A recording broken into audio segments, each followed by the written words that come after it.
All right, thank you, Tom. Well, lots of us are trying to eat healthier, but some people may be confused by the labels on our food. And this morning we're talking about something called a health halo. Registered Dietitian Nutritionist Rachel Begun is here to explain this morning. So thank you for being here, Rachel.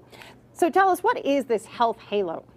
Well, the health halo effect is when a food carries a certain kind of nutrition claim or better for you claim, and people think that means it's healthy in all respects, and often that's not the case. Okay, so I know we're talking about gluten-free. A lot of people are trying to eat gluten-free. They think they're eating healthier, and what have you found? Well, gluten-free does not necessarily mean that it's healthier or that it's a diet-friendly food or it's lower in calories.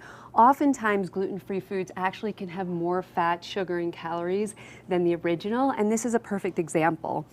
So here we have chocolate vanilla cream cookies, and the gluten-free version has more calories and considerably more sugar than the original.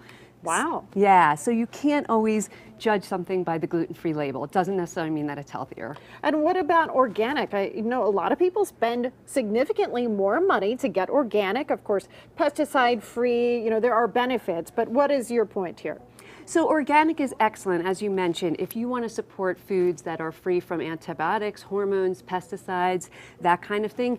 Organic is an excellent choice, but it doesn't necessarily mean that the food that is organic has more nutrients than the conventional version. So here we have milk. We have organic and regular reduced fat milk, and they have the same exact nutrition profile, from the calories to the protein to the fat to the vitamins and minerals. So if you're dieting, one versus the other makes no difference? No, but Right. if you're avoiding pesticides and that kind of thing, organic is great. Okay, now what about all natural? Now that's a pretty broad claim, right?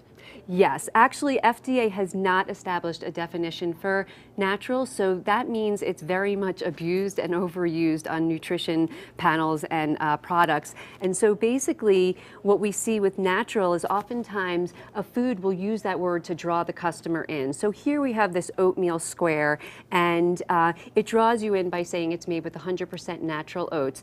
But it also has, in this one little square, 7 sources of added sugars. So just because it's natural or using that word to draw you in doesn't mean it's healthier. Okay, we have about 30 seconds left. Let's take a look at the mayonnaise. We're talking about claims of reduced fat or reduced calories. That sounds good. What do we need to know? Well, sometimes with these foods, what happens is unwanted ingredients are added back in to mimic the real thing.